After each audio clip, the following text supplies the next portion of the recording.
ఖైరతాబాద్ జోన్లో పలు అభివృద్ధి పనులకు శంకుస్థాపన చేశారు GHMC mayor Gadwal Vijayalakshmi. CC రోడ్లు, జంక్షన్ అభివృద్ధి, సుందరీకరణ, ఓపెన్ ఎయిర్ థియేటర్ పనులకు శ్రీకారం చుట్టారు మేయర్.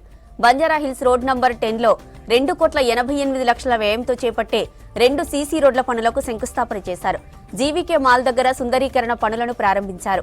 కార్యక్రమంలో MLA Danam Nagender, Khairatabad zonal commissioner Anurag జయంతి పాల్గొన్నారు.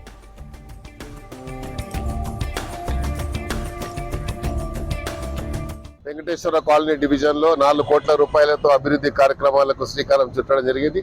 దీనికి మా హైదరాబాద్ మేయర్ గారు గద్వాల విజయలక్ష్మి గారు, జోనల్ కమిషనర్ అనురాగ్ గారు, డిప్యూటీ కమిషనర్ ప్రశాంతి గారు, ఎస్సీ రత్నాకర్ గారు, అదేవిధంగా స్థానిక కార్పొరేటర్ కవిత గారు, సీనియర్ నాయకులు విప్లవ్ కుమార్ గారు, మాజీ కార్పొరేషన్ చైర్మన్ అందరి ఆధ్వర్యంలో ఈ కార్యక్రమాలు జరిగాయి. ఇంకా ఖైరతాబాద్ నియోజకవర్గంలో మాకు స్పెషల్ డెవలప్మెంట్ ఫండ్ కింద 35 కోట్లు వచ్చాయి. 60 కోట్లకు ఎస్టిమేషన్స్ వచ్చాయి. కాబట్టి 60 కోట్లతో త్వరలోనే శ్రీకారం